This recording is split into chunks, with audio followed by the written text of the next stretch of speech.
नमस्ते दोस्तों, स्वागत है आपका एक और एपिसोड में सुपर वाटर टॉक्स के।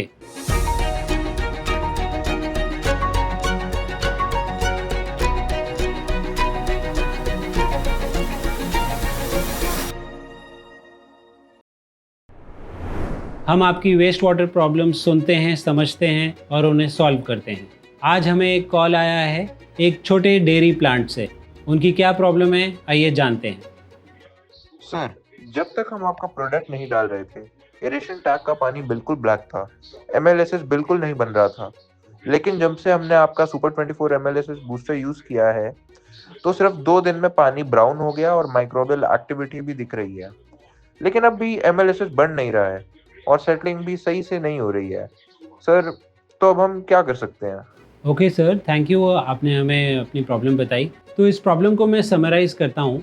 इनके पास एक 40 KL का एरेशन टैंक है और installed air blower capacity 35 metre cube per hour है। और जो इनका फीड फ्लो है वो डेयरी एफ्लुएंट है, 600 लीटर्स पर आवर है। इन्होंने हमारा प्रोडक्ट सुपर 24 यूज़ किया है, उसकी वजह से जो ब्लैकिश वाटर था वो ब्राउनिश हो गया बहुत जल्दी, बट सेटलिंग में प्रॉब्लम आ रही है क्योंकि एयर फ्लो और डिजॉल्व्ड ऑक्सीजन की कमी है। तो इसे डाइसेक्ट करते हैं, इस प्रॉब्लम का रूट कॉज क्या है पहले समझते हैं और फिर इसके सोल्यूशन को लेते हैं।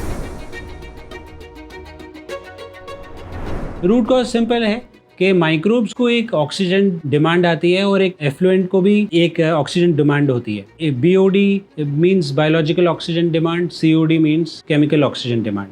अब जो इनकी इंस्टॉल्ड एयर ब्लोअर कैपेसिटी है वो कम है। 40 KL के एरेशन टैंक के लिए मिनिमम एयर ब्लोअर कैपेसिटी लगभग 48 मीटर क्यूब पर आवर होनी चाहिए थी और कम एयर फ्लो होने की वजह से इनका डिजायर्ड डिजॉल्व्ड ऑक्सीजन नहीं पहुंच पाता, जो कि 2 मिलीग्राम पर लीटर होना चाहिए। जब हम माइक्रोब्स डालते हैं तो उनकी भी एक ऑक्सीजन डिमांड आ जाती है और जब ये एयर ब्लोअर्स नहीं पूरी कर पाते तो माइक्रोब्स भी ठीक से डेवलप नहीं होते, वो सेटल नहीं होते। अब छोटे प्लांट्स में कई बार क्या होता है कि एक पुअर डिज़ाइन के कारण या किसी सप्लायर ने अगर हमें कोई इंस्टॉलेशन कैपेसिटी ऐसी कर दी या कुछ ऐसा इक्विपमेंट हमारे पास आ गया जो कि क्विकली चेंज नहीं हो सकता, बट हमें वेस्ट वाटर को तो ट्रीट करना ही है, तो यहाँ पे हम क्या करते हैं कि कुछ प्रोडक्ट्स का हेल्प लेते हैं। जब इन्होंने सुपर 24 डाला तो बहुत जल्दी माइक्रोबियल केमिस्ट्री, क्योंकि काफ़ी पावरफुल और रेजिलिएंट प्रोडक्ट है, तो डेवलप तो हो गए, बट उन्हें सेटल होने के लिए प्रॉपर ऑक्सीजन एनवायरनमेंट चाहिए।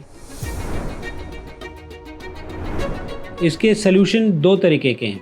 या तो ये अपना एयर फ्लो इम्प्रूव कर सकते हैं, एक एडिशनल एयर ब्लोअर कैपेसिटी या कोई ऑक्सिलरी एयर ब्लोअर हो तो वो जोड़ सकते हैं। अगर ऐसा करना मुश्किल है तो ये हमारे प्रोडक्ट ऑक्सी सुपर का सहारा ले सकते हैं। ऑक्सी सुपर एक पाउडर फॉर्मुलेशन है जो पानी में जाते से ही डिजॉल्व्ड ऑक्सीजन की वैल्यू बढ़ा देता है और जो रिक्वायर्ड ऑक्सीजन लेवल होता है उसे पूरा करता है। जब भी कोई स्ट्रेसफुल कंडीशन होती है जिसमें हमारा डिजॉल्व्ड ऑक्सीजन 2 मिलीग्राम्स पर लीटर नहीं आ पा रहा होता या ब्लैकिश वाटर होता है और हमें अपेरेंटली दिख रहा होता है कि हमारा डिजॉल्व्ड ऑक्सीजन की कमी है, तो हम ऑक्सी सुपर का यूज़ करते हैं।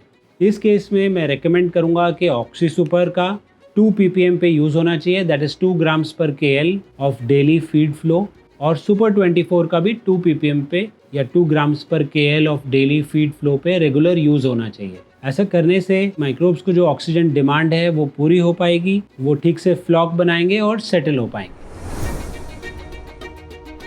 आपके भी कोई ऐसी प्रॉब्लम्स हों या कोई प्लांट्स हों जिनमें आपको लगता हो कि लो एयर फ्लो के कारण या लेस फोर्स्ड एरेशन के कारण आपकी प्लांट की बायोलॉजी उतनी अच्छी तरीके से परफॉर्म नहीं कर रही, तो आप हमें लिख सकते हैं। हमें बड़ी खुशी होगी आपके प्रॉब्लम को सॉल्व करने में और इसी प्रकार आपकी इंक्वायरीज का हमें वेट रहेगा। तब तक के लिए ऑल द बेस्ट एंड जय हिंद।